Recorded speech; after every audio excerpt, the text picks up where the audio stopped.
Welcome. If you're looking to turn off dark mode on your Facebook page using your PC, you're in the right place. Facebook's interface is always evolving, and with the latest update, the steps to disable dark mode on your page have changed a bit. Don't worry. I'll walk you through the process step by step so you can get your Facebook page back to its classic light look in just a few minutes. Let's get started. First, open your browser and head over to facebook.com. Make sure you're logged in to your account. Once you're on the main Facebook homepage, look to the top right corner of the screen. You'll see your profile photo. Go ahead and click on it.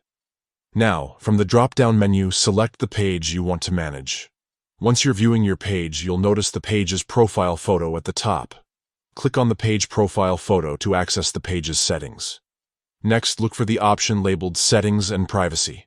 Click on it, and then select Settings from the expanded menu. This will take you to a new page where you can adjust all sorts of preferences for your page. On the left-hand side, you'll see a menu with different sections. Scroll down until you find Accessibility and click on it. Under Accessibility, you'll notice a section called Display. Click on Display to reveal the dark mode options. Here, you'll see a toggle or options for dark mode. Simply choose Off to disable dark mode. Your page will instantly switch back to the light mode, giving you the classic Facebook experience, and that's all there is to it. With just a few clicks, you've turned off dark mode on your Facebook page using your PC. If you ever want to switch back to dark mode, just follow these same steps and choose on instead. Thanks for watching, and if you found this guide helpful, don't forget to like and subscribe for more easy tech tutorials. See you in the next video.